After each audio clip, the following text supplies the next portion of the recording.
దేశీయ స్టాక్ మార్కెట్లు భారీ నష్టాలతో ముగిశాయి. సెన్సెక్స్ 706 పాయింట్లు నష్టపోగా నిఫ్టీ 211 పాయింట్లు కోల్పోయింది. సూచీలపై అమెరికా టారిఫ్ల ప్రభావం పడింది. భారత్పై అమెరికా విధించిన సుంకాలు అమల్లోకి వచ్చిన నేపథ్యంలో సూచీలు తీవ్ర ఒత్తిడికి గురవుతున్నాయి.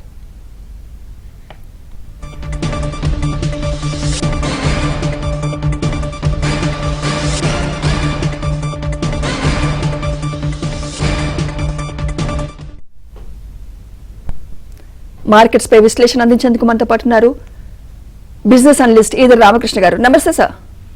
నమస్తే అండి. సార్, ఏం చెప్తారు? స్టాక్ మార్కెట్ భారీ నష్టాలతో ముగిసింది, దీనిపై మీ విశ్లేషణ ఏంటి సార్?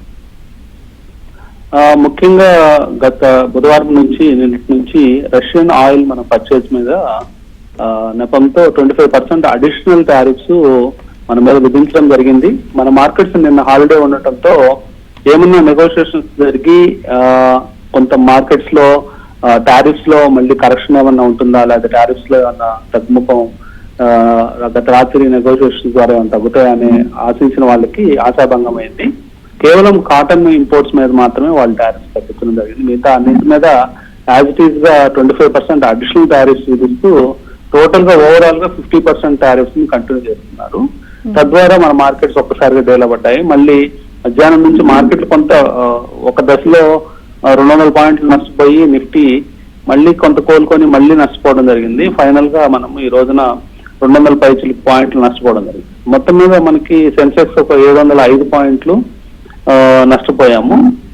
ఈ విధంగా చూస్తే గత 2 సెషన్స్ లో భారీ నష్టాలను మూటపట్టుకోవడం జరిగింది. టోటల్ గా మనం చూస్తే ఎఫ్ఐఎస్ కూడా గత కొన్ని సెషన్స్ నుంచి ఆల్మోస్ట్ 2 months నుంచి కంటిన్యూస్ గా అమ్ముతూ ఉన్నారు. ఆ అమ్మకాలు ఇంటెన్సిఫై అవుతూ ఉన్నాయి. అంటే ప్రస్తుతము మన మంగళవారం డేటా మన దగ్గర ఉంది. మంగళవారం డేటాలో 6,500 కోట్ల దాకా వాళ్ళు ఎఫ్ఐఎస్ అమ్మకాలు జరుపుతాం మనం చూసాము. అదిగాక ఈ రోజు ఫాల్ కి మంత్లీ ఎక్స్పైరీ డే అవటం కూడా ఒక కారణం అయింది. ఇదే చిట్ట చివరి ఎక్స్పైరీ థర్స్డే జరగడం ఎన్ఎస్సిలో. నెక్స్ట్ మంత్ నుంచి మళ్ళీ ఎక్స్పైరీ కూడా ట్యూస్డేకి మార్చడం మనం గమనిస్తున్నాం. సో ఈ మంత్లీ ఎక్స్పైరీ వల్ల కూడా హై వాలటిలిటీ ఉండటం, అలాగే తద్వారా విక్స్ పెరగటం, ఇవన్నీ కూడా మార్కెట్లు బలహీనంగా ట్రేడ్ అవడానికి కారణమైందని చెప్పుకోవచ్చు. అంటే ఈ ప్రెసెంట్ సినారియోలో ట్రేడర్స్ కే కానీ ఇన్వెస్టర్స్ కే కానీ మీరు ఇచ్చే సజెషన్ ఏంటి సార్?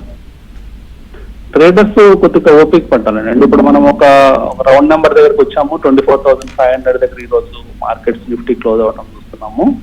సో ఇన్వెస్టర్స్ అనే వాళ్ళు కొంచెము పేషెన్స్ తో ఉండాలి. ఎందుకంటే మనం ఆల్మోస్ట్ ఒక 1,500 నుంచి 1,800 పాయింట్ల నష్టంతో ఉన్నాము ఆల్ టైమ్ హై నుంచి. ఇన్వెస్టర్స్ కి ఒక 1-2 నెలల్లో ఇప్పుడున్న ఇబ్బందులన్నీ తొలగిపోయే అవకాశాలు ఉన్నాయి. మేబీ నెగోషియేషన్స్ ద్వారా కానీ, లేకపోతే వేరే గవర్నమెంట్ కూడా కొంత టైం కావాలి, బ్రీతింగ్ టైము. ఆ టైంతో ఈ ఇష్యూస్ అన్ని రిజాల్వ్ చేసుకునే అవకాశాలు ఉన్నాయి, లేదా ఇక్కడ పరిశ్రమలకు ప్రోత్సాహకాలు ఇచ్చే అవకాశాలు ఉన్నాయి. అప్పటిదాకా కొంచెం గడ్డ పరిస్థితి ఉండే అవకాశం ఉంది.